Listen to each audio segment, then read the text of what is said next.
Assalamualaikum warahmatullahi wabarakatuh.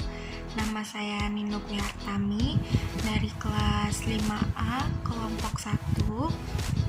Dan di video kali ini saya berkesempatan untuk menjelaskan materi tentang manusia, lingkungan, dan sumber penghidupannya. Mari kita langsung saja mulai video penjelasan berikut ini sekarang. Pertama-tama saya akan menjelaskan terlebih dahulu tentang pengertian manusia dan lingkungan. Pengertian manusia sendiri adalah makhluk hidup ciptaan Tuhan dengan segala fungsi dan potensinya, serta patuh kepada aturan hukum alam, mengalami kelahiran, pertumbuhan, perkembangan, dan kematian, dan seterusnya, yang terkait dan berinteraksi dengan alam dan lingkungannya dalam sebuah hubungan timbal balik, baik itu positif maupun negatif.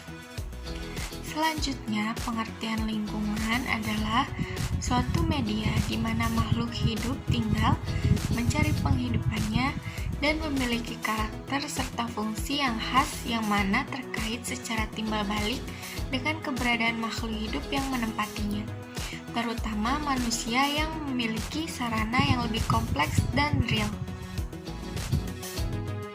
Selanjutnya, mengenai korelasi antara manusia dengan lingkungannya. Hal ini dibagi menjadi dua, yakni ekologi dan lingkungan hidup manusia.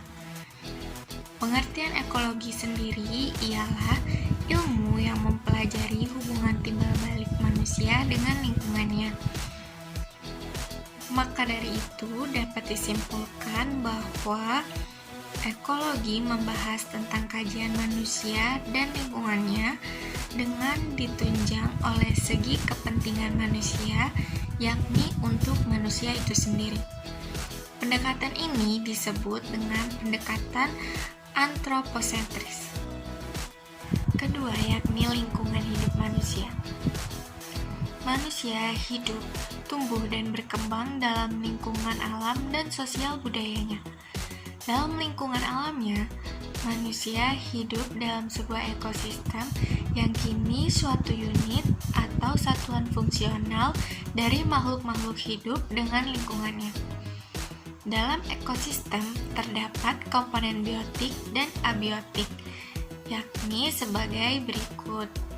Pertama, komponen biotik, yakni komponen makhluk hidup, seperti misalnya hewan, tumbuhan, dan mikroba.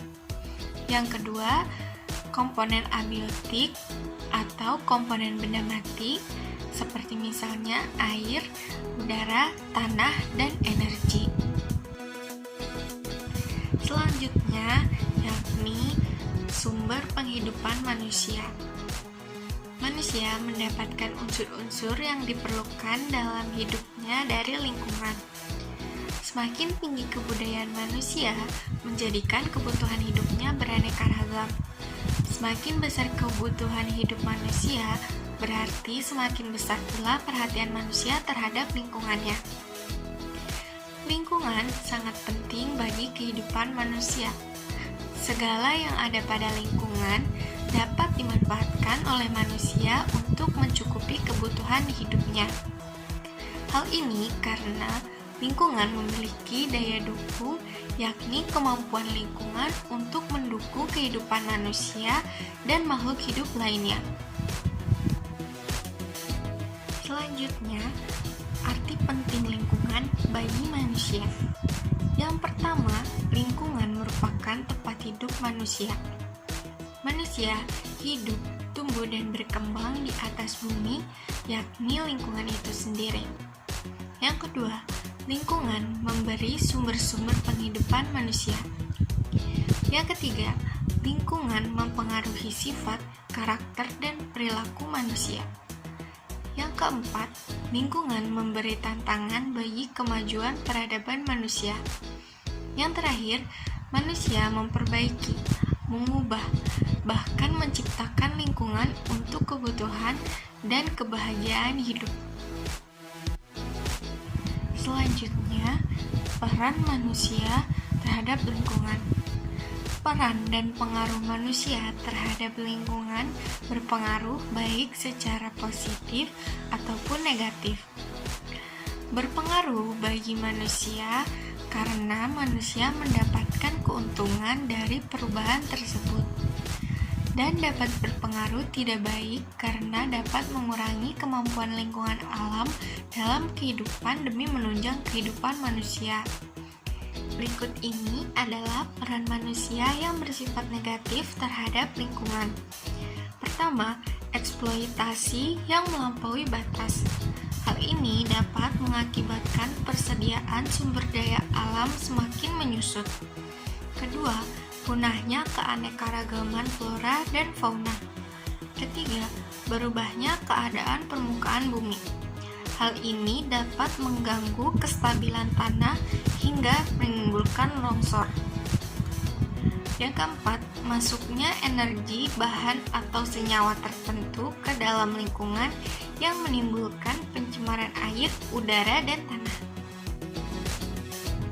Adapun peran manusia yang bersifat positif atau dapat menguntungkan bagi lingkungan. Pertama, melakukan eksploitasi sumber daya alam secara tepat dan bijaksana. Kedua, mengadakan penghijauan dan reboisasi. Hal ini dilakukan untuk menjaga kelestarian keanekaragaman flora serta untuk mencegah terjadinya erosi dan banjir. Ketiga, melakukan proses daur ulang serta pengolahan limbah. Hal ini dilakukan agar kadar bahan pencemar yang terbuang ke lingkungan tidak melampaui nilai ambang batas. Keempat, melakukan sistem pertanian secara tumpang sari atau multikultur. Hal ini dilakukan untuk menjaga kesuburan tanah. Yang terakhir, membuat peraturan, organisasi, atau undang-undang. Hal ini dilakukan untuk melindungi lingkungan dan keanekaragaman makhluk hidup.